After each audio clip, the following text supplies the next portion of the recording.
Once upon a time, there was a Chinese farmer who lost a horse, ran away.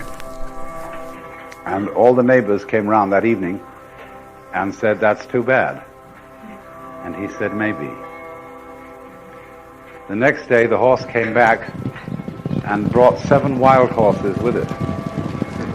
And all the neighbors came around and said, "Why, that's great, isn't it?"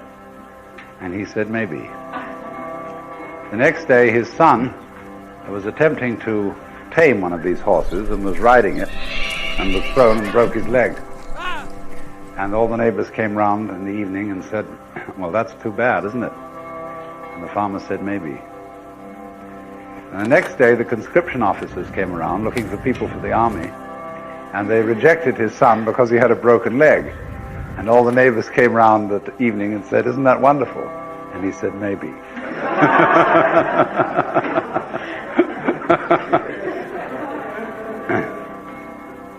The whole process of nature is an integrated process of immense complexity,